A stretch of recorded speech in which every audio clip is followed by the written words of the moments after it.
সুপ্রিয় ভিউয়ার্স আসসালামু আলাইকুম। আশা করি সবাই ভালো আছেন। যেখান থেকে আমার আজকের এই ভিডিও দেখা সবার প্রতি অনেক অনেক দোয়া রইল।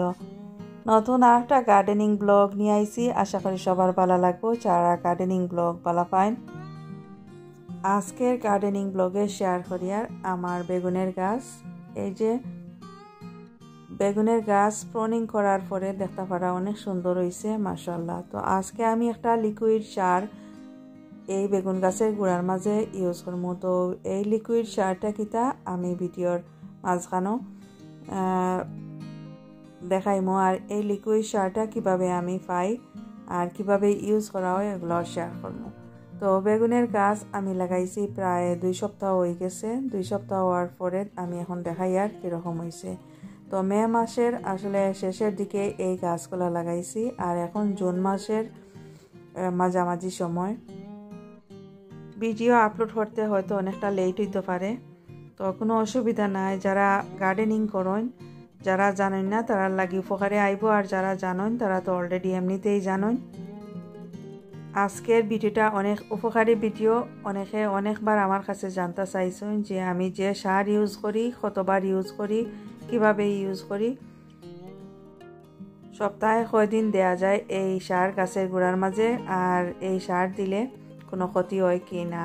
তো আমি সাধারণত বেগুন গাছের পরিচর্যা দেখাই আর আজকে কিভাবে গাছের গোড়ার মাঝে সার দেই, কিভাবে যত্ন করি। এই যে গাছের গোড়ার মাটিগুলো একটু শক্ত হয়ে গেছে, তো শক্ত মাটিরে আমি নরম করার লাগি মাটির সব দিকে, এই যে গাছের গোড়ার সব দিকে আমি মাটি কুড়িয়ে নিই। আর তো মাটি না খুলে দেখা যাইব যে পানি যে আমরা দেই একসাথে সবগুলা পানি জড়িয়া পড়ে যায়। আর মাটি যদি এভাবে কুড়িয়া দেই, ভিতরে একটু বাতাসও ঢুকে আর মাটিটা ময়েশ্চার থাকে পানি দেওয়ার পরে। এখন আমি গাছের গোড়ার মাঝে কিছু সার ইউজ করব। লিকুইড যে সার আমি স্পেশালি বেগুন গাছের গোড়ার লাগি রেডি করছি, এগুলো দেওয়ার আগে কিছু সার আমি দিয়ার। এগুলো হইলো ফিশ ব্লাড অ্যান্ড বোন আর কিছু গ্রোমর দিয়া দিছি, এগুলো অল্প পরিমাণে দিয়ার।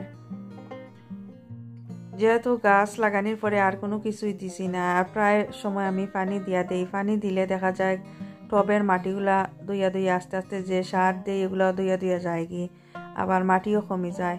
তো এই কারণে গাছ যেহেতু আস্তে আস্তে এখন খুব ফুল দেওয়ার সময় আইয়র, বড় হওয়ার সময় আইয়র, এই কারণে আমি কিছু মাটি এখানে মাঝে সার কম্পোস্ট অল্প অল্প পরিমাণে দিয়ার।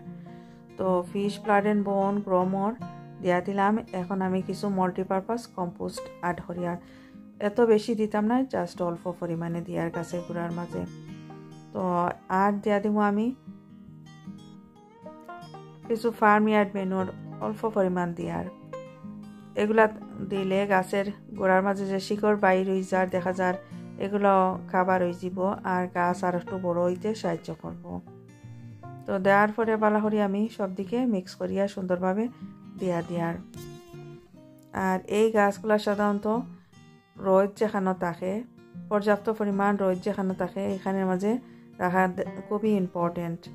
5-6 কম হইলেও 5-6 ঘন্টা রোদের মাঝে এই গাছগুলা রাখা খুবই ইম্পর্টেন্ট।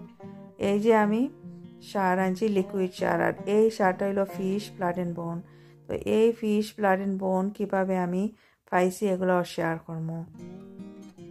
এই সার সাধারণত প্রতিদিনই ইউজ করা যায়, কোনো সমস্যা হয় না। এইখানের মাঝে কোনো কেমিক্যাল নাই। এগুলো নর্মালি আমরা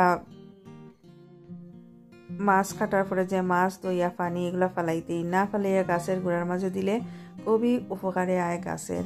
তো মাছই সব সময়ই খুবই হেলদি মানুষের লাগি একটা খাবার। আবার এই মাছ তো পানি ফিশ ব্লাড অ্যান্ড বোন যেগুলো আছে গাছের লাগিও খুবই হেলদি একটা সার। তো এই যে মাছ আমি খাটিয়ে নিছি, মাছ কাটার পরে এই যে পানি বাইর হইছে দইয়ার যে দইয়া রাখি, আর এগুলা যে পানি বাইর হইছে এই পানিগুলো সাধারণত আমরা ফালাই দিই। এই যে মাছের মাথা আমরা নর্মালি ফালাই দিই।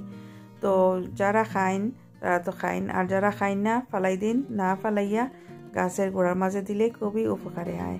এখানে মাঝে কোনো সল্ট লবণ অ্যাড করা যাইতো না।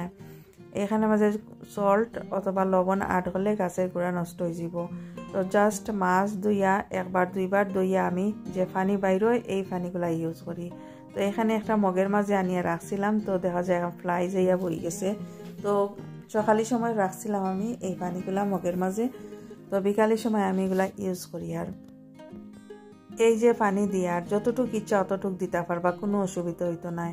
তবে এই গাছের যে মাটি আছে মাটিগুলা যদি ভিজা ভিজা থাকে তখন যদি আরও পানি ইউজ করা হয় অথবা সার ফার্টিলাইজার দেওয়া হয়, দেখা যাইব যে গাছের গোড়া নষ্ট হয়ে যায়। যখন মাটি এগুলা নর্মালি শুকাই গেছে তখন আবারও এই ফিশ যেগুলা আছে ফিশ দেওয়া পানি, মাছ দেওয়া পানি এগুলা ইউজ করা যায়, কোনো সমস্যা হয় না। গাছের গোড়ার মাটি যদি ড্রাই হয়ে যায় প্রতিদিন ইউজ করা যায়, কোনো সমস্যা হয় না। গাছ আরও হেলদি মজবুত হয় আর ফুল ফলাইতে সাহায্য করে। আর কতটুক দিতা যতটুকু ইচ্ছা ততটুকু দেওয়া যায়। নর্মালি আমরা যেভাবে পানি দেই গাছের গোড়ার মাঝে এই ঠিক একইভাবে দেওয়া যায়, তবে কেয়ারফুল থাকা খুবই জরুরি। যদি গাছের গোড়ার এই যে মাটিগুলো আছে এগুলা যদি ভিজা ভিজা থাকে কোনো সময় এগুলা পানি দিবা না, দিলে শিকড় নষ্ট হয়ে যাব। আর এই পানিগুলা সরাসরি গাছের গোড়ার মাঝে দিলে কোনো অসুবিধা হয় না। আর মাছের মাথা যেগুলো আমি সরাসরি মাটির মাঝে দিছি না, কারণ দেখা যায় বিড়াল আইয়ে, বিড়াল অথবা স্কোরল অথবা রাট এগুলো আইয়া আমার গাছের গোড়া কুড়িয়া নিয়ে গিয়া আবার গাছ উঠাইলায়। তো মাছের মাথা যেগুলো এগুলো আমি ফসাইয়া হয়তো এই গাছের গোড়ার মাঝে দিতে পারবো, কোনো অসুবিধা হইতো না। আর এই যে ফিশ ব্লাড এন্ড বোন এগুলা যদি নর্মালি ঘরের মাঝে না থাকে, যারা ফিশ খাই না এই পানিগুলা পাইন না, লিকুইড পানি পাইন না, তারা ফিশ ব্লাড এন্ড বোন যে পাউডার কিনতে মিলে, শপের মাঝে যে ফার্টিলাইজার কিনতে মিলে এগুলাও ইউজ করতে পারবা, কোনো অসুবিধা হইতো না। তো আমি সাধারণত সপ্তাহে 3 থেকে 4 দিন এইভাবে পানি দিয়া দেই। যদি আমি ফিশ রান্না করি, যে সময় রান্না করি তখন যে পানি বাইর হইব তখন আমি এগুলা গাছের গোড়ার মাঝে দিয়া দেই। যে কোনো ভেজিটেবল প্লান্টের মাঝে দিলে কোনো অসুবিধা হয় না। 1 উইক পরে আমি শেয়ার করবো আমার গাছগুলা কীরকম হয়েছে। তো যদি ভালো লাগে আমার আজকের এই video please like share and comment করবা।